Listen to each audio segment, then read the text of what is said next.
গল্প মুখোশ নিয়ে। প্রথমেই বলে রাখি, যদি আমাদের গল্পগুলো আপনাদের ভালো লাগে তাহলে আমাদের চ্যানেল গল্প হলেও সত্যি একে সাবস্ক্রাইব করুন।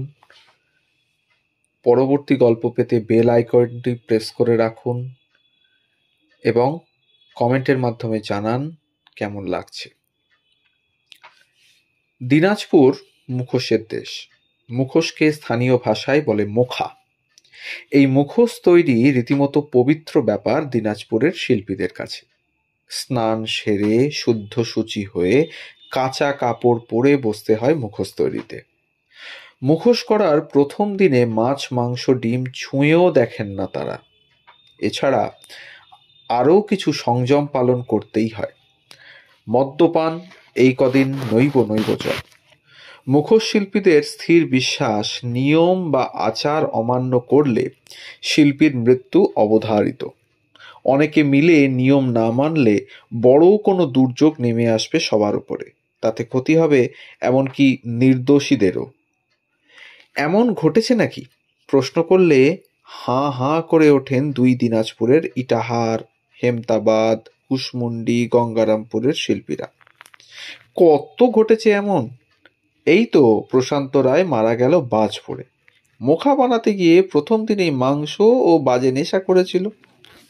কথায় কথায় আরো কত গল্প বেরিয়ে আসে। কেউ মারা গেছে নিয়ম ভাঙার 2 মাস পরে, কেউ বা হয়তো বছর 2 পরে, বছর 5-7 পরেও মারা গেছে কেউ কেউ। প্রায়শ্চিত্ত করেও লাভ হয়নি। অনেক সময় পাপ লাগছে না ভেবে ফের নিয়ম ভেঙেছে কেউ। আর বাঁচে শাস্ত্রীয় পুরাণ থেকে লৌকিক ধর্মবিশ্বাসের কোলাজ এইসব মোখাতে ধরা। দিনাজপুরে কত পরব অনুষ্ঠান, স্থানীয় জনজাতির শিকড়ের ছাপ তাতে লেপ্টে। সঙ্গে মিশেছে ব্রাহ্মণ্য রীতির রেশ, বঙ্গ সংস্কৃতির অন্যান্য রঙও। মুখোশ কেমনভাবে উঠে এসেছে এইসব পরবের মুখেও।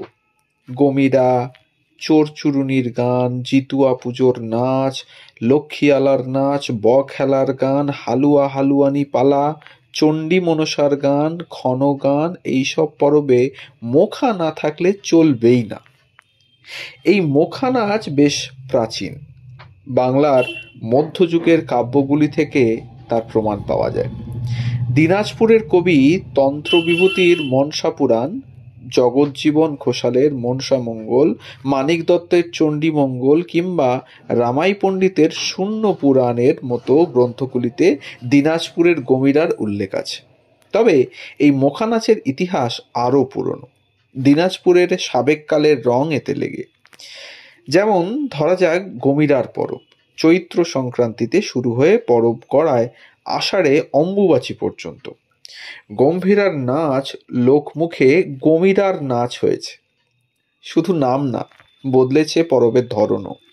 দিনাজপুরের গমিরা মালদহের গম্ভীরার মতো শিব প্রধান নয়, এখানে বরং উড়ানকালী প্রধান। স্থানীয় নাম শিকনি চাল। তাছাড়া দিনাজপুরের গমিরা কেবলই নাচ প্রধান, এর সঙ্গে গানের সম্পর্ক নেই। এই নাচ কল্যাণ কামনাধর্মী, অশুভ শক্তির বিনাশ করে শুভ শক্তি প্রতিষ্ঠার নাচ। মহাভারত, রামায়ণ, নানা পুরাণ কাহিনী ও স্থানীয় নানা মিথের মিলেমিশে এই নাচের গড়ন। ফুলঝাড়ি অনুষ্ঠানের মাধ্যমে পরবেশ শুরু। তখন বাঘ ভাল্লুক বুড়া বুড়ির মুখা পরে দলে দলে সেবকের দল বাড়ি বাড়ি ঘুরে মাঙ্গন বা সিধা তোলে। এভাবে 11-12 দিন সিধা তোলার শেষে গমিরা তলায় জড়ো হয় সবাই। তখনই উড়ানকালী, মশানকালী, ডাকিনী কালী, দুয়ার কুয়ারি, চ্যাংকালী, দানো, বুড়াবুড়ি, খরদূষণ, ভদ্রকালী, জটা পাখি, শিকনীল, স্বর্গপেইরি প্রভৃতি মুখোশগুলিতে মন্ত্রপ্রুত জল ছিটিয়ে প্রাণ দান করেন রাজবংশীয় পুরোহিত বা দেবাংশীরা। এরপর শুরু হয় গমিরার মোখা নাচ। বিভিন্ন চরিত্রের মুখোশ পরে নাচেন নৃত্যশিল্পীরা, পেছনে বাজনা বাজে। শুধু গমিরা নয়, এখানকার লৌকিক ও সামাজিক অন্যান্য নানা পরবেও মোখা নাচের দেখা মেলে এবং সেখানে নাচের সঙ্গে মেশে গানও।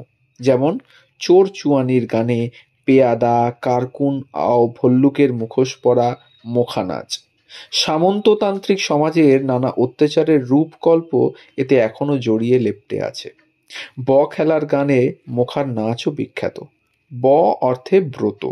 শ্রাবণ সংক্রান্তি থেকে ভাদ্র মাসের প্রথম দিন পর্যন্ত যে বিষহরা ব্রত পালিত হয় এখানে, সেই উপলক্ষেই এই পরব। ছেলেরা রং মেখে সেজে বাঘ ও ভালুকের মুখোশ পরে লম্পজম্প করে। দেখে হেসে কুটোকুটি যায় বাড়ির বউ, মেয়ে থেকে চুলে পাক ধরা বুড়াও। হালুয়া হালুয়ানির পালায় আবার গাই ও বলদের মুখা পরে আসরে নামেন নৃত্যশিল্পীরা। সেও দেখার মতো জিনিস বটে। দিনাজপুরের এই মুখোশ শিল্পীদের সঙ্গে জড়িত মূলত স্থানীয় দেশি, পলি ও রাজবংশীরা। মুখা তৈরিতে চৈতন বা ছাতিম, আম, গামারি, পাকুড়, নিম প্রভৃতি কাঠের ঠুং বা খুঁটা লাগে। কুঁদে কুঁদে যত্ন করে চোখ, নাক, মুখ আঁকা হয়। তারপর পালিশ, রং বলতে হাঁড়ির কালি, সিঁদুর, চুন, সাদা খড়ি, মাটি, জিগাও, বসত বইয়ের গাছের ছাল ভিজিয়ে তৈরি লাল রং। এরপর তেঁতুল বীজ গুঁড়ো করে ফের পালিশ। তো এই ছিল আজকের গল্প। ভালো লাগলে শেয়ার করুন। সবাই ভালো থাকুন। ধন্যবাদ।